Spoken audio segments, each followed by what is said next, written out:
Kill la Kill, episode 21. I'm going to go negative right in the beginning. Bear with me. I'm going to go Gamagori. Look at that thumbnail. Look at it. Don't turn away. Was that worth it? Okay. Pantsuit wearing Ryuko forcibly kissing Nui, the killer of her father. It is just, it's nauseating. A live reaction would have had me look like I needed a can to throw up in, and the need to punch someone, which I'm glad none of that happened. You know, I'm not violent, but anyway, you get the idea. And, okay, on top of that, I'm staying negative here right in the beginning, bear with me. Okay, there's some recycling here. Ryuko rejects Senketsu again. Okay. Mako stopping Ryuko, snapping her out of it again. The whole thing, even Mohawk's DTR, improved DTR, getting knocked back again. And, I mean, there was a whole bunch of things that are recycled in here. And then the whole thing with Nui getting scissored, red scissored again. Although that was maybe not, but it was still a recycle again. So, you get the idea. This is my least favorite episode, and I know a lot of people are going to be blown away by that. It was just literally watching Ryuko kissing the killer of her father. It was just so gut-wrenching to watch. It was just so horrid. Alright, push past that. Push past. Okay. Now, the scenes, I'm just going to barely touch on most of this. As you know, there's too much here. Okay, the scene, the way they have it laid out, we're in Ryuko's mind, okay? And it has the life fibers all around, and the way they do the cinematography type of style, the old style, right in there, it's just awesome. And then the wedding crashers, okay, come in, and the door handle goes and knocks out the cover groom.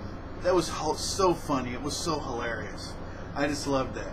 And then we get, of course, into the whole scene, and it's not until Ryuko actually kills Mako in her own mind that the horror of it snaps her out of it. Because that's how far she was going to go all the way. But in her mind, she kills Mako. And, of course, extremely important, Senketsu is once again how many times has Senketsu put himself in between harm to save people? Just time and time again. And he was there right in front of Mako when Ryuko strikes down, and then kind of snaps out of it in horror. And then that whole black and starlit stuff comes out, like evil or whatever comes out, right? And of course Mako and Senketsu come back out unharmed. So what a brilliant scene. I love the way that entire thing was on, and of course it's genius because you actually get to kill Mako without it being in the physical realm. So it's just, once again, absolutely brilliant. So, just of course touching on stuff. Now let's go ahead and get to the ending. The ending point is brilliant because even though I hated having to see some things recycled, I hated to have to see the kissing scene, which just still makes me retch. Okay.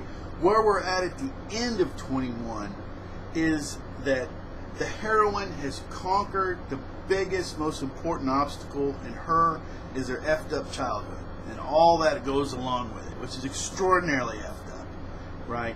But she's past it now, okay? And what doesn't kill you makes you stronger. So now she's infinitely stronger than she wants to be. And part of the thing, when she was tearing it off, she was warned by Satsuki, you're going to die. These things are sewn directly into your fiber. You're going to die. I don't care. I don't want to live like this, and I'm going to wear Senketsu again. So her whole mind framework going through that hell is right where we need the heroine to be in here.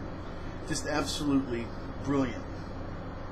Now, Senketsu, okay, he's the only life fiber that we know, okay, sentient, that we know, in the story, okay, I'll get a little bit later to this, on who I suspect another one is, okay. Is he evil? Is Senketsu evil? Now, right in the beginning with Ryuko, he jumped on her because he was like starving or something. So he has needs. Okay, he's a, But is he a symbiotic type creature, or is he just parasitic?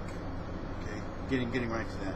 Now, being the only life fiber, sentient life fiber being that we know for sure is one in here, how has Senketsu behaved? Now, right off the bat, the pushback, and I'm sure people are saying, but wait a minute, Senketsu is different because he was designed for Ryuko. Well, that's not 100% correct. He was altered for Ryuko so Ryuko can understand and communicate with him. He can understand other people, he just simply, they can't understand him. So that was altering that happened. Okay? So that's a different. But is it Senketsu evil? How many times has Senketsu forced himself, right, if Senketsu's evil, or if life fibers are inherently evil, okay, in this story, twice, in the beginning with Ryuko, and correct me if I'm wrong, anytime I'm wrong, you get something out in there, please throw it in. And then Mako, after saving Mako's life again, right, pushing her out of the way, puts her on, it seems almost apologetic, saying, I'm going to feed from you, I gotta power up. So that's it. I mean, he's had time to jump on other people and just enslave them and do whatever, but he just hasn't. He can get around on his own. Okay? So, are life fibers inherently evil? And I would say that the answer is no. I would say to the ladies and gentlemen of the jury that life fibers are not inherently evil. What do we know about? Let's go to the actual original life fibers really quick. What else do we actually know? What is something that's canon that we know? Okay, it is that the original life fiber, the cocoon sphere, came here and altered humanity. Okay, so that in the future they would be able to be worn by humanity. Okay, not necessarily parasitic, maybe symbiotic, we don't know. Okay, and that they went dormant.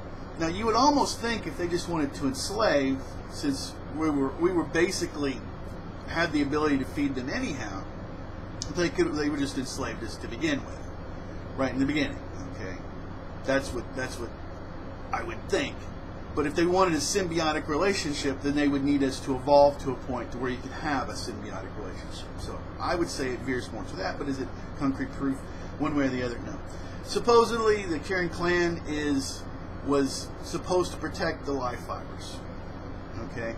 Now, did they stumble upon it and find it? Or I would say if the cocoon sphere, the original life fiber, was able to manipulate humanity on a grand scale, that they found the people they thought would be the best, that they went and seek them out to protect them as they lay dormant.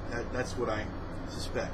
Like I say, I really believe that they are not inherently evil. I think they have good and evil characters, just like any sentient human beings. And I really believe that. I mean, we'll find out later, but I really do believe that. Next, I want to get to the assistant. Okay, see, I'm already at 8 minutes, and when I'm done with this, I'm barely have scratched the surface on anything in this episode or overall. There's just that much there. Alright, pushing on real quick. The assistant. You notice in the beginning that she doesn't play any of Ragyo's skin psycho-galvanic inducing games. Have you noticed? And nobody seems to think that she is. Okay? Because Nui seems to be a hybrid. Okay? Who's still part human. And Ragyo is part human.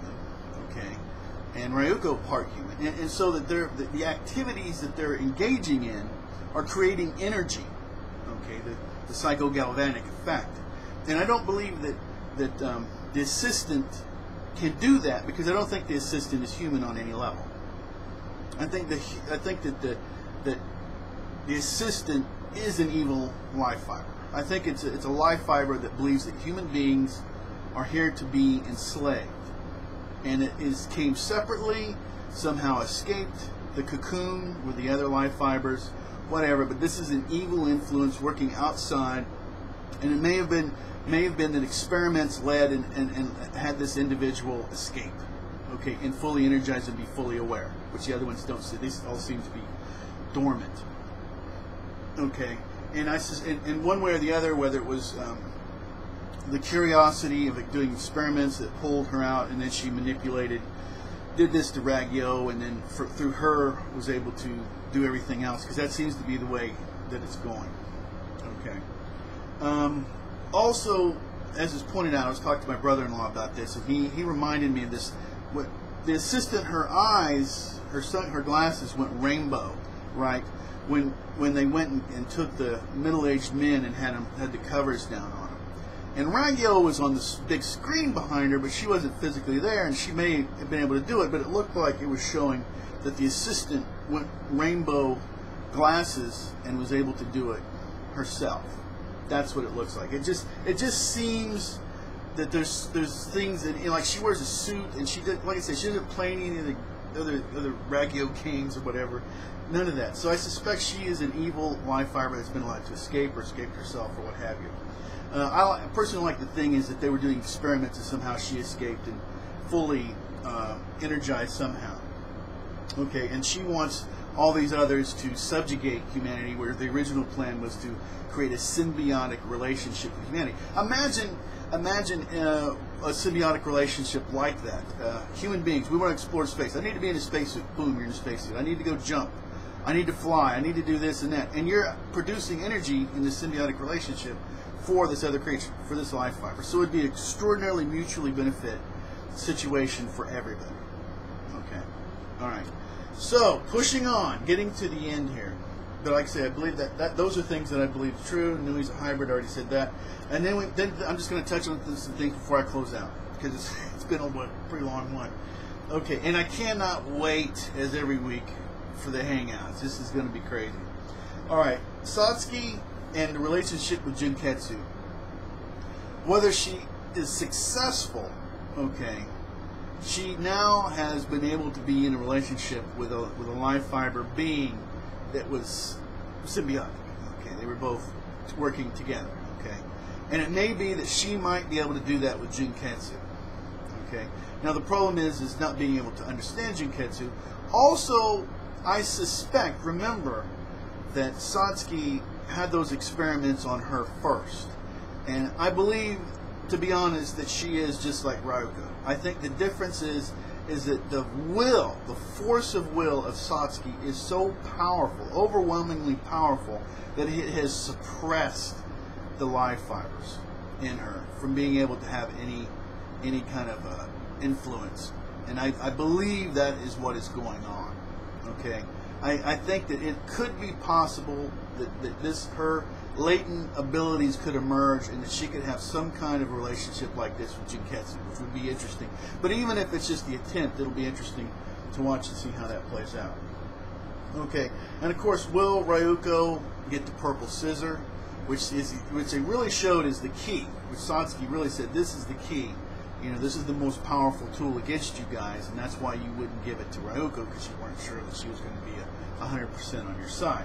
So having both the red and purple scissor together, right, would give them the weapon they need. I don't know if it's, with 3 episodes to go, if it's too early to get that or whatever, but still, it's pretty interesting. And from Nui, of course, Nui still got it. And of course, I still haven't even remotely touched on hardly anything. This thing could have gone way over 100 episodes if they wanted to stretch it out easy. That's how much there is. 6:30 Central Time. Hang out, be there, watch it when I post it, when it gets posted afterward. This is insane. It's crazy. I appreciate you bearing with me on this long review. And like I say, I didn't even touch the surface of most of the things that are happening here. This is crazy. Anybody could be an anime fan. Until next time, take care.